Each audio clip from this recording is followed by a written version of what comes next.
Hello friends, welcome back to my channel. I wish you a wonderful happy new year 2022. మీ ఈ ఇయర్లో నేను ముందు కొన్ని వీడియోస్ చేశాను, ఇంగ్లీష్లో చేశాను. తర్వాత డిసైడ్ అయ్యాను తెలుగులో చేయాలి so that I can reach to our Telugu community అని చెప్పేసి. సో అందుకనే ఈ ఇయర్ నుంచి 2022 నుంచి తెలుగులో చేద్దామని డిసైడ్ అయ్యాను. సో ఈరోజు మన ఫస్ట్ టాపిక్ ఏంటంటే పార్ట్ టైం జాబ్స్ ఎలా వెతుక్కోవాలి. So part time jobs international స్టూడెంట్స్కి it's one of the first challenges they face అనమాట. ఇప్పుడు ఇంటర్నేషనల్ స్టూడెంట్గా వచ్చినప్పుడు ఫస్ట్ పార్ట్ టైం జాబ్స్, ఎలాంటి పార్ట్ టైం జాబ్స్ దొరుకుతాయి, ఓకే ఫస్ట్ ఇక్కడికి వచ్చిన తర్వాత అదొక ఛాలెంజ్, తర్వాత రాకముందుకి ఎలాంటి జాబ్స్ దొరుకుతాయని ఒక యాంగ్జైటీ కూడా ఉంటుంది చాలా వరకు. నాకు అలానే ఉండదు, నేను ఇంటర్నేషనల్ స్టూడెంట్గా రాకముందు ఎలాంటి జాబ్స్ దొరుకుతాయి, ఎలా వెతుక్కోవాలి. సో ఈ క్వశ్చన్స్ అనేటివి ఎప్పుడు ఏ ఇంటర్నేషనల్ స్టూడెంట్కైనా ఉంటాయి. సో ఈరోజు నేను ఆ క్వశ్చన్స్కి ఆన్సర్ చేద్దామని అనుకుంటున్నాను based on my experience. So ఏంటి అని అంటే first thing first, part time jobs ఎలాంటి పార్ట్ టైం జాబ్స్ దొరుకుతాయి. అండ్ నెక్స్ట్ సెక్షన్ వచ్చేసి ఎంత పే చేస్తారు ఈ పార్ట్ టైం జాబ్స్లో. అండ్ థర్డ్ టాపిక్ వచ్చేసి, థర్డ్ సబ్ సెక్షన్ వచ్చేసి ఎలా వెతుక్కోవాలి, ఎలా మీకు తొందరగా జాబ్ రావాలంటే ఎలా వెతుక్కోవాలి. సో ఈ 3 థింగ్స్ నేను కవర్ చేస్తాను ఈ వీడియోలో. ఫస్ట్ థింగ్ ఏంటంటే ఎలాంటి పార్ట్ టైం జాబ్స్ వస్తాయి. Part time jobs mostly like super markets ఉంటాయి. ఇప్పుడు మనకి ఇండియాలో కూడా పెద్ద పెద్ద సూపర్ మార్కెట్స్ ఉంటాయి, ఇక్కడ కూడా అలానే ఉంటాయి అనమాట. సూపర్ మార్కెట్స్లో మీట్ సెక్షన్ డిఫరెంట్గా ఉంటుంది, అలా డెలీ సెక్షన్ ఉంటుంది, తర్వాత లిక్కర్ సెక్షన్ ఉంటుంది, at the same time grocery section ఉంటుంది. సో ఇలా డిఫరెంట్ సెక్షన్స్ ఉంటాయి అనమాట ఒక సూపర్ మార్కెట్లో. ఆ సూపర్ మార్కెట్లో ఆ డిఫరెంట్ సెక్షన్స్లో వర్క్ చేయడానికి they recruit different people. Mostly international students, domestic స్టూడెంట్స్కి ఎక్కువ ఆపర్చునిటీస్ ఉంటాయి అన్నమాట, ఎందుకంటే వాళ్ళకి షిఫ్ట్ బేసిస్ మీద వర్క్ చేయగలుగుతారు కాబట్టి. సో ఇప్పుడు ఢిల్లీ సెక్షన్ అనుకోండి, బేకరీ ఐటమ్స్లో బేకింగ్ చేయడము, లేకపోతే ఆ ఫుడ్ని సార్ట్ అవుట్ చేయడము అలా ఉంటుంది. మీట్ సెక్షన్లో కూడా అంతే, మీట్ సార్ట్ అవుట్ చేయడము, లేకపోతే ర్యాక్స్ ఫిల్ చేయడము, ఇలాంటి జాబ్స్ ఉంటాయి. అండ్ గ్రాసరీస్ కూడా సేమ్, గ్రాసరీస్లో స్టాక్ టేక్ చూసుకోవడము, లేదు అంటే ర్యాక్స్ ఫిల్ చేయడము, తర్వాత కస్టమర్ సర్వీస్ చేయడము, క్యాషియర్గా వర్క్ చేయడము. సో ఇలాంటివన్నీ సార్ట్ ఆఫ్ జాబ్స్ ఇంటర్నేషనల్ స్టూడెంట్స్కి ఎక్కువ ఇస్తూ ఉంటారు. తర్వాత సూపర్ మార్కెట్సే కాకుండా ఇంకా ఏ సెక్షన్ ఉంటుందంటే family restaurants, food chain restaurants, ఇది ఇంకో సెక్షన్ అనమాట. Family restaurants, food chain restaurants అంటే ఇప్పుడు మెక్డొనాల్డ్స్, కేఎఫ్సి, హంగ్రీ జాక్స్ ఇలాంటివి కొన్ని ఫుడ్ చైన్ రెస్టారెంట్స్ ఉంటాయి. తర్వాత ఫ్యామిలీ రెస్టారెంట్స్ అని నేను ఎందుకు అంటున్నానంటే, ఇప్పుడు మనకి ఇండియన్స్ ఆర్ ఎవ్రీవేర్.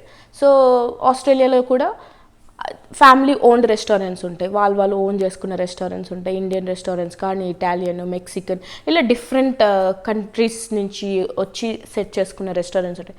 దాంట్లో వర్క్ చేయడానికి ఎట్లా అంటే వెయిటర్గానో, వెయిట్రెస్గానో, లేకపోతే రిసెప్షనిస్ట్గానో, లేకపోతే షెఫ్కి అసిస్టెంట్గానో, ఇలాంటి జాబ్స్ కొన్ని ఉంటాయి అన్నమాట.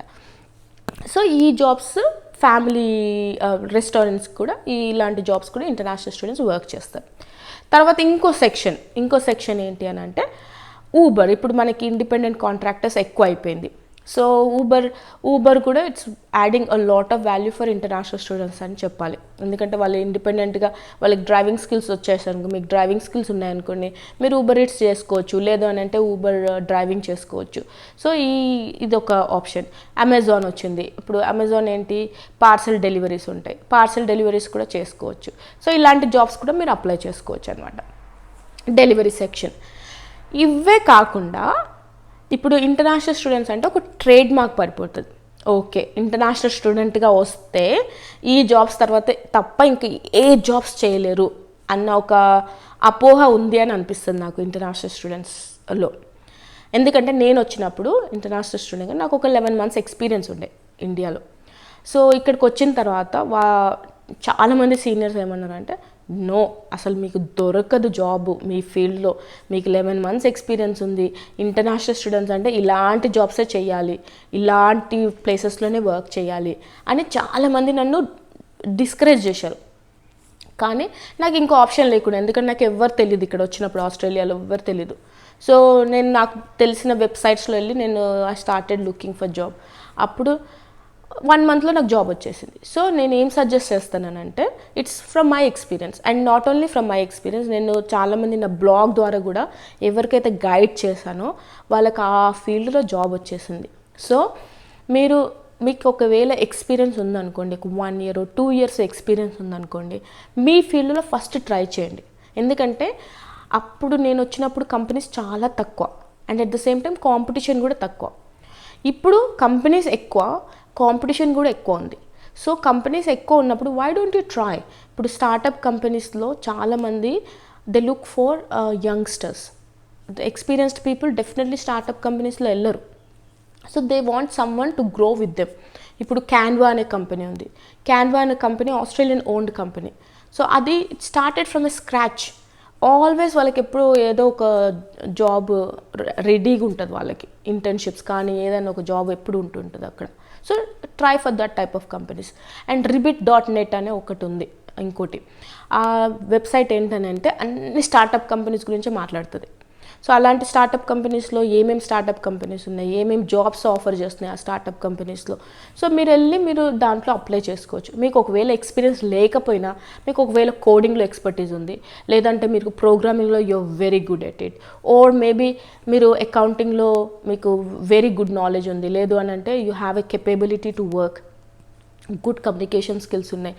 అలాంటివి ఉన్నప్పుడు అలాంటి వెబ్సైట్లో వెళ్ళి మీరు అప్లై చేసుకోవచ్చు స్టార్టప్ కంపెనీస్. ఎందుకంటే స్టార్టప్ కంపెనీస్ కొంచెం రిక్వైర్మెంట్స్ తక్కువ ఉన్నా కూడా they make the employee work with them. So అలా ఉంటుంది అనమాట. అలా మీరు స్టార్ట్ చేశారనుకోండి, మీకు ఈవెన్చువల్గా మీకు చాలా చాలా హెల్ప్ అవుతుంది after you finish your graduation. ఎందుకంటే చాలామంది ఇంటర్నేషనల్ స్టూడెంట్స్ అక్కడే కొంచెం ల్యాక్ అవుతారు. ఎందుకంటే ఈ జాబ్స్ చేసిన తర్వాత, కస్టమర్ సర్వీస్ బేస్డ్ జాబ్స్ చేసిన తర్వాత మళ్ళీ వేరే ఫీల్డ్లోకి వెళ్ళాలి అని అంటే then they have to get those skill set. మళ్ళీ వాళ్ళు ఒక కోర్స్ చేయడమో లేకపోతే ఏదో ఒకటి చేసి మళ్ళీ దానికి ఆ లెవెల్కి మళ్ళీ వాళ్ళు తెచ్చుకోవాలి. అదే మీరు ఇక్కడి నుంచే స్టార్ట్ చేశారనుకోండి, మీకు ఈవెన్చువల్లీ ఆ లెవెల్కి ఈజీగా వెళ్ళిపోగలుగుతారు. సో అది ఒకటి మీరు ప్రయత్నించవచ్చు ఒకవేళ మీకు ఎక్స్పీరియన్స్ ఉంది, మీకు కాన్ఫిడెన్స్ ఉంది, మీకు స్కిల్ సెట్ ఉంది అని అనుకుంటే. సో ఇవి part time jobs. So part time జాబ్స్లో నేను ఒక 52 వెబ్సైట్స్ గ్యాదర్ చేశాను. అవి మీకు డిస్క్రిప్షన్ బాక్స్లో ప్రొవైడ్ చేశాను. So you have a look at it. And అవి కాకుండా ఇప్పుడు నేను చెప్పినవి కూడా Ribbit.net. ఈ Ribbit.net అనేది ఏంటంటే స్టూడెంట్ నెట్వర్కింగ్ ఈవెంట్స్ కండక్ట్ చేస్తుంది. కంపెనీస్ని, స్టూడెంట్స్ని దే గెట్ టుగెదర్. ఏంటంటే స్పీడ్ నెట్వర్కింగ్ ఈవెంట్స్ అని ఉంటాయి, లేకపోతే స్పీడ్ ఇంటర్వ్యూయింగ్ సెషన్స్ అని పెడతారు. సో ఏంటంటే ఇక్కడ కంపెనీస్ వస్తాయి, ఇక్కడ స్టూడెంట్ ఉంటాడు. If they have right skill set then the companies will grasp them. So అలా అనమాట. సో అలాంటివి చాలా నెట్వర్కింగ్ ఈవెంట్స్ నడుస్తూ ఉంటాయి Ribbit.net ద్వారా. సో అవి కూడా ఒక కన్నేసి ఉంచండి. తర్వాత నెక్స్ట్ ఈ పార్ట్ టైం జాబ్స్లో ఎంత పే చేస్తారు, ఇది డిపెండ్స్ వేర్ యూఆర్ వర్కింగ్ అనేది. ఇప్పుడు ఫ్యామిలీ ఓన్ రెస్టారెంట్ అనుకోండి, ఫ్యామిలీ ఓన్ రెస్టారెంట్ అంటే మేబీ $10 నుంచి స్టార్ట్ అయి ఉండొచ్చు, $8 నుంచి స్టార్ట్ అయి ఉండొచ్చు, $8 to $15 వరకు పే చేస్తారు. ఒకవేళ మంచి సూపర్ మార్కెట్స్లో, big supermarkets like Woolworths, Coles, Aldi అలాంటి వాటిలో వెళ్ళారనుకోండి, మీకు నేషనల్ మినిమం వేజ్ రేట్ ఉంటుంది, $20 పే చేస్తారు. So national minimum wage rate అనేది ఆస్ట్రేలియాలో every company has to pay. But ఇక్కడ ఏంటంటే అది నేను ఇంకో వీడియోలో కవర్ చేస్తాను, అన్ని కంపెనీస్ అలా పే చేయవు. So keep an I for that. ఇప్పుడు ఊబర్ రేట్స్ చేస్తే మేబీ మినిమం వేజ్ రేటే వస్తుంది అక్కడ కూడా. సో అలా కొన్ని కంపెనీస్ మినిమం వేజ్ రేట్ చేస్తాయి, కొన్ని కంపెనీస్ మినిమం వేజ్ రేట్ చేయవు. మినిమం వేజ్ రేట్ చేయకపోతే అట్స్ ఇల్లీగల్ యాక్చువల్గా, but it's they get away with it. So ఇది part time jobs. You can earn $20 కొంచెం ఆ రేంజ్లో ఉంది. నేషనల్ మినిమం వేజ్ రోజు వచ్చేసి $20.26 ఏమో ఉందన్నమాట. సో అది నేషనల్ మినిమం వేజ్ రేట్. తర్వాత నెక్స్ట్ తొందరగా జాబ్ రావాలంటే ఏం చేయాలి? ఇది అందరికి ఉండే ఎక్సైట్మెంట్, అందరికి ఉండే క్వశ్చన్ ఇది. నాకు కూడా ఉండేది. నేను ఆస్ట్రేలియాకి వచ్చినప్పుడు ఎలా చేయాలి. కొంతమంది అనేవాళ్ళు ఇప్పుడే వచ్చావు కదా, just wait for another 2 months, తర్వాత జాబ్ సర్చ్ చూసుకునేదాన్ని. కానీ నాకేమో అలా కాదు, I have to get job, ఎందుకంటే నా ఫీజు నేనే పే చేసుకోవాలి. సో ఇప్పుడు అలా టైంపాస్ చేస్తే మళ్ళీ తర్వాత నేను ఫీజు పే చేసుకోలేను కదా అని చెప్పేసి డే 1 నుంచి నేను ఎలా చేయాలని చాలా ఆలోచించేదాన్ని.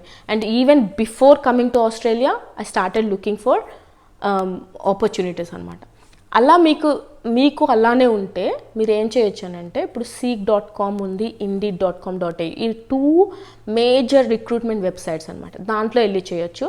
నేను ఒక 52 వెబ్సైట్స్ కింద ప్రొవైడ్ చేశాను. ఆ వెబ్సైట్స్లో కెరియర్ సెక్షన్లో వెళ్ళి వాళ్ళకి ఏమైనా జాబ్స్ ఉన్నాయని వెతికి మీరు అప్లై చేయొచ్చు. ఫస్ట్ థింగ్ ఏంటంటే మీరు రెజ్యూమే ప్రిపేర్ చేసుకోవాలి. రెజ్యూమే, క్యాజువల్ రెజ్యూమే వేరు, ప్రొఫెషనల్ రెజ్యూమే వేరు. క్యాజువల్ రెజ్యూమే ఏంటంటే జస్ట్ మీరు అవైలబిలిటీ ఏంటి, ఏం చేస్తున్నారు, మీ డీటెయిల్స్ ఏంటి. డీటెయిల్స్ అంటే మళ్ళీ అవి ఏదో పర్సనల్ డీటెయిల్స్ అని కాదు, మీ పేరు, మీ అడ్రస్, మీ ఫోన్ నెంబర్ ఇవి ఇచ్చి ఒక రెజ్యూమే ప్రిపేర్ చేసుకొని తర్వాత ఆ వెబ్సైట్స్లో వెళ్ళి యూ కెన్ స్టార్ట్ అప్లయింగ్. కొన్ని ఏంటంటే నేను ఎలా చేశానంటే, ఇప్పుడు పెద్ద షాపింగ్ సెంటర్స్ ఉంటాయి, ఇక్కడ వెస్ట్ ఫీల్డ్ అంటారు అనమాట షాపింగ్ సెంటర్స్ని. ఆ వెస్ట్ ఫీల్డ్స్లో వెళ్ళి చాలా చిన్న షాప్స్, పెద్ద షాప్స్ అన్నీ ఉంటాయి దాంట్లో. సో అక్కడ ఒక్కొక్కసారి ఏం చేస్తారంటే వాళ్ళు పొజిషన్ వేకెంట్ అని రాసి పెడతారు బోర్డ్స్. సో దాంట్లో వెళ్ళి మీ రెజ్యూమేస్ ఇవ్వడము, అలా చేస్తూ పోతూ ఉంటే ఎక్కడ కానీ మీరు try to utilise your options. Hand over resume చేయడము, తర్వాత ఆన్లైన్లో అప్లై చేయడము, తర్వాత తెలిసిన వాళ్ళకి చెప్పడము, ఇవన్నీ మీరు చేశారనుకోండి రిగరస్గా, ఎట్లా అంటే ఇంకా నేను అచీవ్ చేయాలి అని అనుకున్నట్టు చేస్తే మీకు 1.5 మంత్లో మీకు జాబ్ వచ్చేస్తుంది. సో అలా మీరు you can achieve your first job. లేదు నాకు ప్రొఫెషనల్ ఎక్స్పీరియన్స్ ఉంది అని అంటే first try in that. So if you get it, it's well and good. If you didn't get it, that's fine. You can still have an opportunity to jump into the normal jobsకి వెళ్ళొచ్చు కదా మీరు అలా కూడా. కానీ ఎందుకు మీరు ఒక opportunity miss చేసుకోకుండా మీ ప్రొఫెషనల్ జాబ్లో ఎక్స్పీరియన్స్ ఉంటే ఆ జాబ్ చేసుకోండి. ఎందుకంటే నా బ్లాగ్ ద్వారా ఒక చిన్న ఎగ్జాంపుల్ చెప్తాను. నా బ్లాగ్ ద్వారా ఒక అబ్బాయి he got 4 years experience in financial organisation. తను వచ్చేసి సంతోష్, నేను ఇట్లా ఆస్ట్రేలియాకి ఎంఎస్ చేయడానికి వద్దాం అనుకుంటున్నాను, మీరేమన్నా సజెస్ట్ చేయగలరా, నేను ఇట్లా నాకు 4 years ఎక్స్పీరియన్స్ ఉంది అని అన్నాడు. ఓకే సరే, దట్స్ వెల్ అండ్ గుడ్, మీకు 4 years ఎక్స్పీరియన్స్ ఉంది కదా, try to look in your own expertise, don't go for any hard jobs, మీరు అలా దాంట్లోనే చేయండి అని చెప్పా. సో చెప్పగానే that guy got job in just 2 months. So అలా మీరు అలా చేసుకోగలిగితే then your journey will be very smooth. ఆ హికప్స్ అనేటివి రావన్నమాట. ఇది part time jobs for international students. ఎలాంటి జాబ్స్ వస్తాయి, how much they earn and how you can search very quickly and then get your job done. So ఇవి మీరు follow అయ్యారనుకోండి, మీకు డెఫినెట్గా వితిన్ 1.5 monthలో మీకు డెఫినెట్గా జాబ్ దొరుకుతుంది. So I wish you all the best and me journey సక్సెస్ఫుల్గా జరగాలని. And నా ఎయిమ్ ఆఫ్ దిస్ ఛానల్ కూడా మీకు యాజ్ మచ్ యాజ్ ఇన్ఫర్మేషన్ ఇవ్వాలని నా ఆబ్జెక్టివ్, నా ఎయిమ్ ఇక్కడ వచ్చేసి. ఎందుకంటే నాకు ఇన్ఫర్మేషన్ లేక I had to go through a long way. ఇప్పుడు ఇన్ఫర్మేషన్ ఉందనుకోండి, it becomes a very short, like you can just achieve your goal in instead of 2 years you can achieve in 1.5 years or 1 year. So it all depends on that anamata. Andukane naku I'm very happy to help you with any questions you have. Endukante international student anedi it's not easy journey, and at least na experience prakaram aithe it's not an easy journey. So na vantiga I want to give, నేను ఏమన్నా help చేయగలుగుతాను for international స్టూడెంట్స్కి అని మీరు అనుకుంటే you can just tell me what I have to do. I'm happy to help you if you have any questions in particular. Thank you so much and you have a wonderful 2022. Thank you. I'll come back with another topic. Until then, bye.